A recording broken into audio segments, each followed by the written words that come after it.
ناظرین، بڑی خبر ہے، بریکنگ نیوز ہے کہ ٹرمپ نے پاکستان اور چین کی طرف سے دیا گیا روڈ میپ تسلیم کر لیا ہے، اور ٹرمپ اب مذاکرات پہ راضی ہو گیا ہے۔ اس نے مان لیا ہے، تسلیم کر لیا ہے، بلکہ سر تسلیم خم کر دیا ہے، اور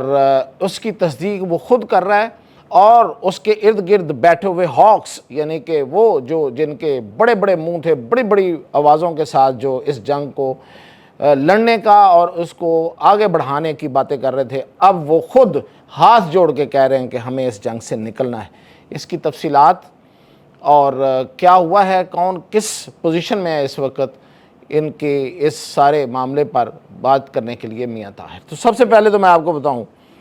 کہ اگر یہ میں کہوں تو بالکل غلط نہیں ہے کہ پاکستان نے پوری دنیا کو ایک بڑے بحران سے بچا لیا ہے۔ جنگ تو لگی ہوئی تھی، اور جنگ جو تھی وہ چل رہی تھی، لیکن جنگ پھیل رہی تھی۔ پہلے پاکستان کا کردار دیکھیے، اب اس سے بہت لوگ اختلاف کرتے ہیں جن کے دلوں میں بغض ہے، کینہ ہے، اصل میں کینہ، حسد، اور بڑے افسوس کی بات ہے کہ وہ پاکستان کے اندر بھی بیٹھے ہوئے ہیں کہ جن کے دل جو ہیں وہ جل رہے ہیں پاکستان کے اس کردار کی وجہ سے۔ ایک بات ذہن میں رکھیے، پاکستان کی طرف سے کوئی بھی بات کر رہا ہو، کوئی بھی سامنے ہو، اس کو دیکھ کے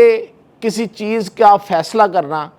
اور اپنے اندر سے وہ بغض کا اظہار کرنا، یہ بہت ہی غلط بات ہے۔ دیکھیں، اصل میں پاکستان کو مد نظر رکھا جائے، پاکستان کی اپنی حیثیت ہے، پاکستان ایک ملک کی حیثیت ہے، اور اس ملک کی جو سٹرنگتھ ہے، جو اللہ نے اس کو جو بخشی ہے، جو اس کی جو اصل قوت ہے، اس کی بات ہے۔ اب بات کرنے والا کوئی بھی ہو، اگر آپ اس سے آپ کو اچھا نہیں لگ رہا تو بھائی پاکستان تو اچھا لگے نا، جہاں آپ بیٹھے ہوئے ہیں اطمینان کے ساتھ، سکون کے ساتھ، حفاظت کے ساتھ۔ اس وقت آپ ایران میں نہیں ہیں، اس وقت آپ پورے مشرق وسطیٰ میں کہیں نہیں ہیں، آپ کہیں فلسطین میں نہیں بیٹھے ہوئے، یہ بھی تو ذرا سوچیں۔ ہماری جان، مال، آبرو سب محفوظ ہے، اور اللہ انہیں اسے محفوظ رکھے، کیونکہ جنگوں کی تو دعا بھی نہیں کرنی چاہیے، یہ اللہ کے رسول کا حکم ہے۔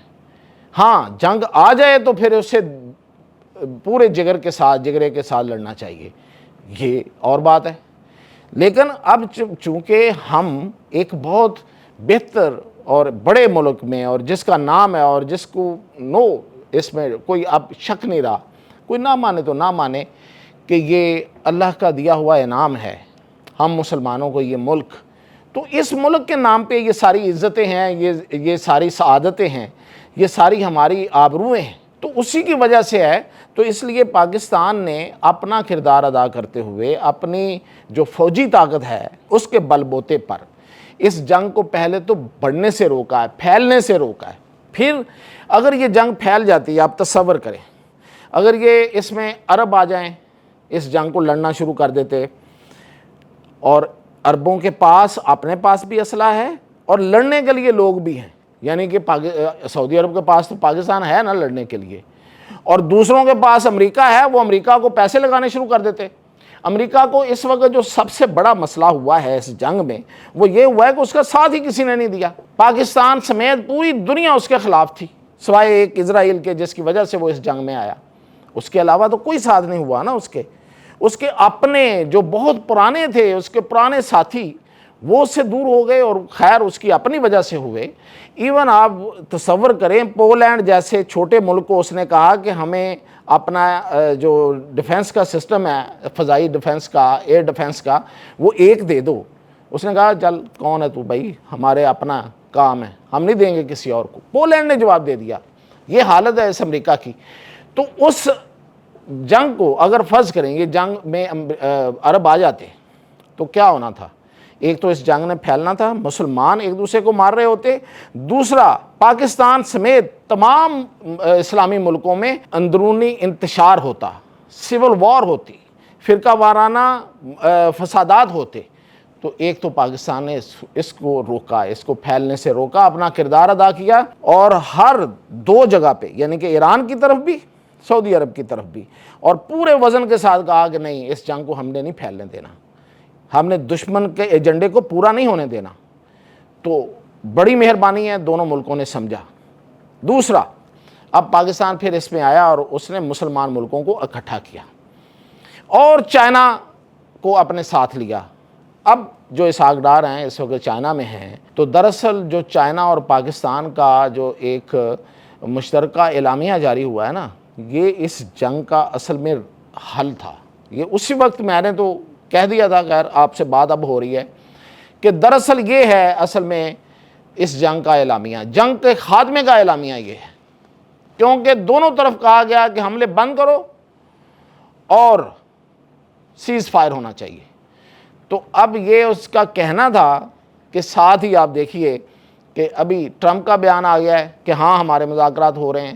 پزشکیان کا آ گیا ہے کہ بالکل، اور عراقچی کا آیا ہے کہ ہم سے رابطے ہو رہے ہیں، وٹکوف رابطے کر رہا ہے، بار بار کر رہا ہے، تھرو چینلز کر رہا ہے، لیکن بار بار رابطے ہو رہے ہیں، بار بار رابطوں کا پزشکیان نے، عراقچی نے، ادھر سے ٹرمپ نے، اور سب سے بڑی بات یہ ہے کہ ٹرمپ کو جو سب سے زیادہ ابھارنے والا تھا، اس کو انسٹیگیٹ کرنے والا تھا، اکسانے والا تھا جنگ پہ، وہ تھا ایک اس کا سینیٹر لنڈسے گراہم۔ اس نے کہہ دیا ہے کہ خدا کا واسطہ جنگ سے باہر نکلاؤ بھائی، بس کرو بس کرو۔ وہ ٹرمپ سے ملا ہے اور اس نے کہیں ڈیڑھ گھنٹہ ملاقات کی ہے، سنا ہوگا نا، اس سے ساری بریفنگ لی ہوگی۔ جب ٹرمپ نے کہا ہوگا کہ یہ حال ہے ہمارا، تو اس نے کہا ہوگا بھائی نکل آئیں ورنہ ہم یہاں مارے جائیں گے، امریکہ میں۔ یعنی کہ جنگ تو ایران میں ہو رہی ہے، مارے وہ امریکہ میں جائیں گے۔ اور ان کی واقعی ان کی سیاسی موت ہے، وہ اب اس جنگ سے نکل بھی آئیں تو ان کی سیاسی موت ہے، تو وہ اپنے آپ کو اب وہ بچانا چاہتے ہیں کہ اس موت سے ہم بچیں۔ تو یہ اس وقت جنگ کو رکوانے میں، جنگ کو پھیلنے سے روکنے میں، اور اس کا جو آخری حل ہے اس میں پاکستان، چین کا بنیادی رول ہے۔ اور میں نے پرسوں آپ کو کہا تھا کہ یہ جو 2 اپریل کو بحیرہ عرب میں جو مشقیں ہونے جا رہی ہیں، بحریہ کی، پاکستان اور چین کی، یہ امن کی مشقیں ہوں گی، اور ان مشقوں کے ہوتے ہوئے اس پورے سمندر میں اور اس خطے میں سیز فائر ہوتا ہوا آپ کو نظر آئے گا۔ یہ میں نے بہت پہلے کہا تھا، لیکن آج ہمیں یہ ساری باتیں جو ہیں وہ ہوتی ہوئی نظر آ رہی ہیں، اور انشاءاللہ یہ جنگ جو ہے یہ بند ہو جائے گی بہت جلد۔ اجازت دیجیے۔